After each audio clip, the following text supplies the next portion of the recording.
Amis taureaux, bonjour, voici vos prévisions pour le mois de mars. Un mois de mars printanier, un mois de mars ensoleillé. Alors, il faut vous attendre. D'abord, merci d'être là, de votre fidélité. Vous regardez Fabiola Voyance, c'est Jean-François. Je vous rappelle que vous pouvez cliquer à la fin de cette vidéo pour découvrir votre portrait. Et donc, alors, ces prévisions, ça s'annonce comment ce mois de mars pour les taureaux? Bon, c'est un mois, comment dire? C'est un mois, on ne peut pas dire qu'il se passe grand chose, parce que les planètes évoluent surtout en signe de feu, et le feu n'est pas forcément votre élément favori. C'est-à-dire que on a par exemple Mercure, Vénus, Mars, Uranus qui traversent le Bélier et le Sagittaire. Et on a aussi donc Jupiter qui, lui, enfin cette planète Jupiter survole, gravite autour du Scorpion, votre signe opposé. Donc ça peut créer comme ça. Ce ne sont pas des tensions si vous voulez. Ça crée une situation un petit peu lente, avec l'impression d'avoir toujours quelque chose à rattraper. Vous voyez, de toujours courir après ou d'attendre ou de... comme si les éléments, les situations n'étaient pas alignées comme vous le souhaitiez.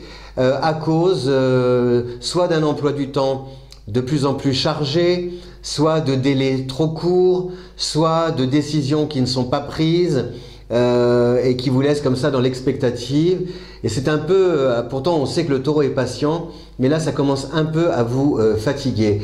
Alors le petit conseil que je vous donne, pourtant je n'aime pas donner des conseils parce qu'un astrologue n'est pas là pour conseiller, il est là pour interpréter et vous dire ce qu'il voit comme ça sur ses éphémérides, mais quand même, je me permets, j'ose vous conseiller de prendre du recul, de zoomer sur ce que vous aimez, peut-être même un peu de vous isoler, de ne pas trop vous coller comme ça, vous confronter à des situations où alors vous avez affaire à des personnes qui ne vous donnent pas les vraies réponses, qui vous font mariner entre guillemets.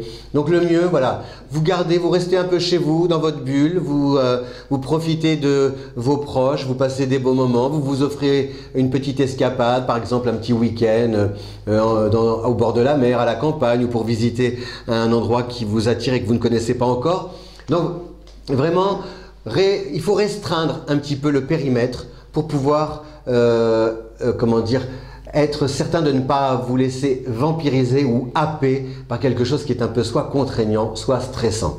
La bonne nouvelle, c'est que vous avez jusqu'au 6, en début de mois, donc deux planètes, comment s'appellent-elles? Mercure et Vénus qui traversent le Poisson. Donc c'est court, une semaine à peine, mais c'est beaucoup, c'est le côté très artistique.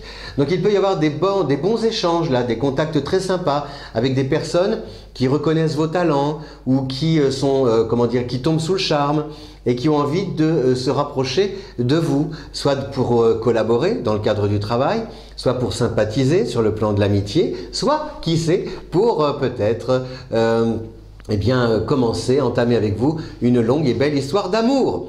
Donc ça se joue un peu dans la première semaine du mois. Donc après, je vous l'ai dit, c'est les signes de feu qui bénéficient de la présence de Mercure, Vénus et Mars. Et puis vous avez quand même toujours Saturne qui est en Capricorne. Donc c'est l'assurance quand même que vos arrières sont assurées. Vos arrières sont assurées. Ce qui veut dire que sur le plan financier, a priori, vous n'avez pas trop d'inquiétude à avoir. Alors si vous attendez, comment expliquer? Vous n'allez pas perdre d'argent. Vous allez préserver votre équilibre, mais vous pouvez par exemple attendre une somme qui n'arrive pas. Vous allez l'avoir, vous allez l'obtenir, mais rien ne dit qu'elle soit versée ce mois-ci. Vous voyez, c'est comme si par exemple vous frappiez à la porte de votre banquier, vous lui demandez un prêt. Il vous dit ok, il faut juste que votre dossier passe en commission, validé par la congrégation, les décideurs, la confrérie comment on appelle ça, les intronisés de la banque, n'est-ce pas, qui vont valider si le prêt est accordé ou pas. Normalement, vous allez voir, c'est bon, ne vous inquiétez pas, etc., etc. Et puis ça peut être retardé. Donc voilà, semez, disposez les éléments. N'essayez pas forcément d'avancer vos pions trop vite parce que de toute façon vous risquez de vous heurter à un mur. Faites le job le mieux possible, profitez de vos acquis. Voilà, vous avez des acquis, des choses peut-être, des éléments, des personnes autour de vous qui vous rassurent. Et bien justement il faut vous imprégner, n'hésitez pas à vraiment à vous imprégner de tous ces éléments là autour de vous, des petits détails de rien, hein. Ça peut être, je sais pas, un porte-bonheur, le sourire de quelqu'un qui vous est cher, un message d'une personne que vous aimez sur votre répondeur, enfin vous voyez, ou une photo sur votre smartphone. Ça vous fait du bien, eh bien voilà, cultivez ce qui vous fait du bien. Le reste ne vous fait pas de mal, mais il ne se passe pas grand-chose. Voilà, je vous dis à bientôt, chers taureaux. Merci de diffuser cette vidéo partout autour de vous. Merci aussi pour votre fidélité. Le taureau d'ailleurs est fidèle, c'est bien connu. C'est le printemps. Alors, je vous souhaite une belle saison, un beau début de saison, et puis qu'elle soit pleine de promesses. Et puis voilà, délectez-vous. Vous aimez, vous êtes casanier, eh bien... Voilà, profitez-en, profitez de votre intérieur, tranquillement cultivez votre jardin. À bientôt, au revoir chers taureaux.